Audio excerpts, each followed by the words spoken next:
प्राचीन काल में हमारे संत मुनियों ने कुछ ऐसे उपाय खोजे हैं जिसके सहारे वह लंबे समय तक बीमारियों से मुक्त होकर अपना जीवन जी सकते हैं। आज की वीडियो में हम उनमें से सबसे महत्वपूर्ण नियमों का जिक्र करेंगे जो बहुत आसान है और जिसे अपनाकर कोई भी व्यक्ति, पुरुष या महिला, बूढ़ा या बच्चा अपना सकता है और बीमारियों से मुक्त स्वस्थ अपना जीवन जी सकता है। इस नियम को समझने के लिए सबसे पहले यह समझें कि प्राचीन काल में हमारे संत मुनि कभी भी सूर्यास्त के बाद भोजन नहीं करते थे। चरण संहिता में इसका कारण बताते हुए कहा गया है कि मानव शरीर में जठराग्नि होती है जो पाचन क्रिया को नियंत्रित करती है, जिसे कुछ लोग पाचक अग्नि के नाम से भी जानते हैं। और यह जठराग्नि यानी पाचक अग्नि सूर्य के संपर्क में आने पर कुछ अच्छे काम कर सकती है।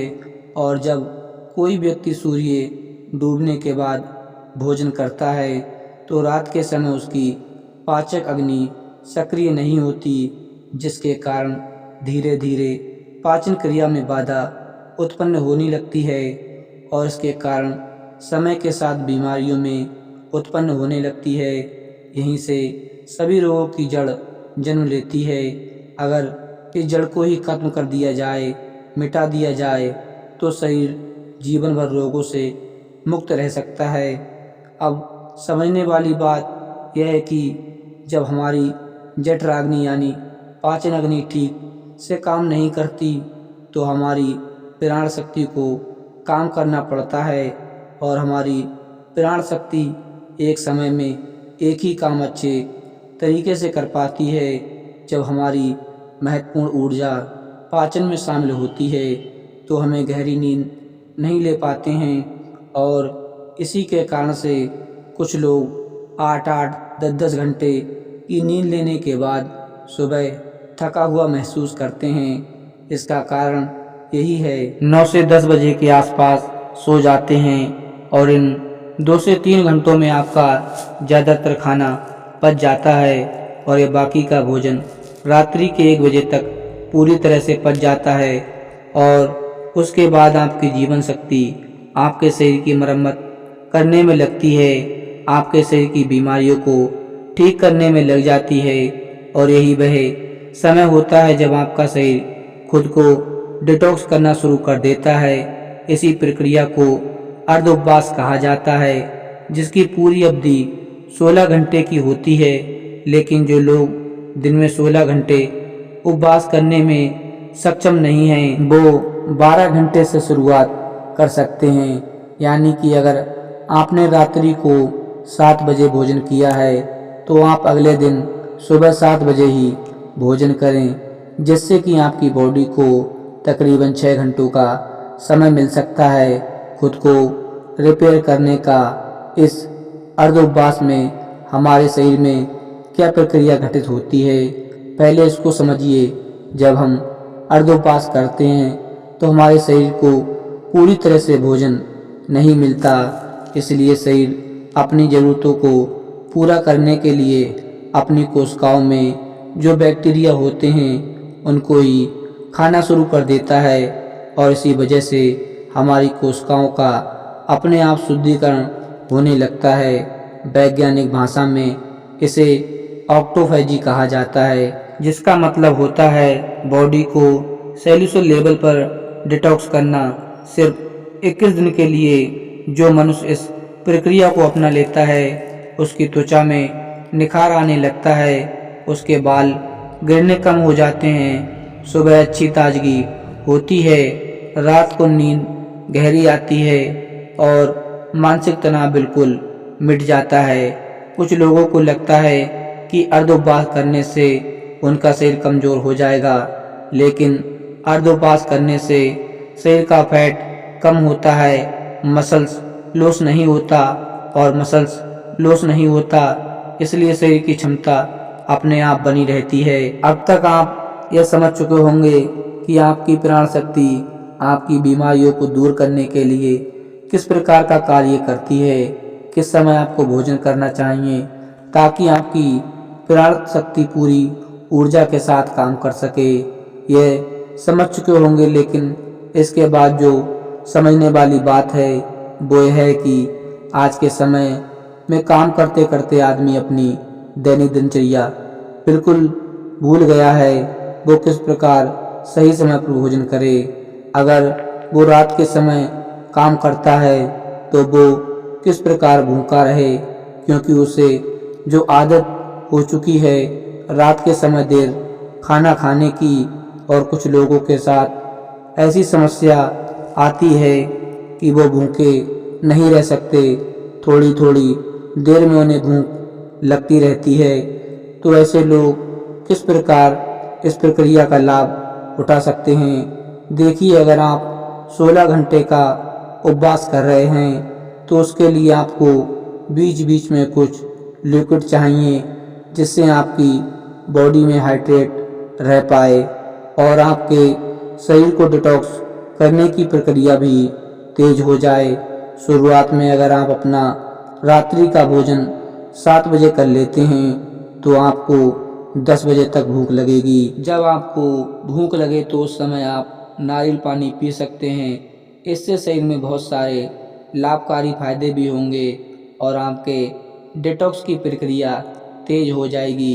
इसके अलावा आपको कॉफ़ी भी पी सकते हैं। और जिन लोगों का वज़न बहुत ज़्यादा बढ़ा हुआ है, जो अपने वज़न को कम करना चाहते हैं, ऐसे लोग थोड़े गर्म पानी में एक नींबू निचोड़कर उसको पी सकते हैं। इससे उन्हें अद्भुत लाभ होंगे। कुछ ही दिनों में वो पाएंगे कि उनके शरीर का वज़न तेज़ी के साथ घट गया है। लेकिन जिन लोगों को ठंड ज़्यादा लगती है, जुकाम ज़्यादा होती है, खांसी ज़्यादा हो जाती है, बुखार हो जाता है, तो ऐसे लोग रात में नींबू में पानी निचोड़कर कभी ना पिएं।